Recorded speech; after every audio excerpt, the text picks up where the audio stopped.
Ipinagkaloob ni Kuya Daniel Razon sa Philippine National Police o PNP ang malaking bahagi ng kinita ng pelikulang Isang Araw, Ikatlong Yugto upang magamit sa kanilang kampanya laban sa iligal na droga.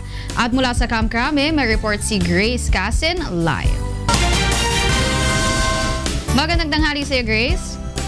Yes, magandang tanghali, Wyla. Mismong si PNP Chief Ronald Bato de la Rosa ang tumanggap ng 4 na milyong piso mula sa UNTD na ibinigay ni Kuya Daniel Razon na bahagi sa proceeds ng pelikulang Isang Araw, Ikatlong Yugto.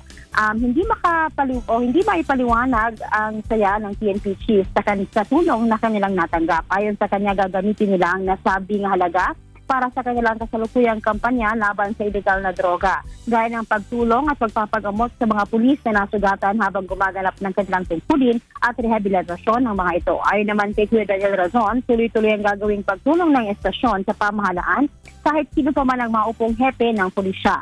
Ang pelikulang Isang Araw, Ikatlong Yugto ay base sa panulat at direksyon ni Kuya Daniel Razon, kung saan ilan sa kanyang mga nakasama sa pelikulang ito ay sina PNP Chief Bato de la Rosa at ang anak ni Bato na si Rax de la Rosa. Wyla? Maraming salamat sa iyo, Grace Casin, live mula sa Camp Crame.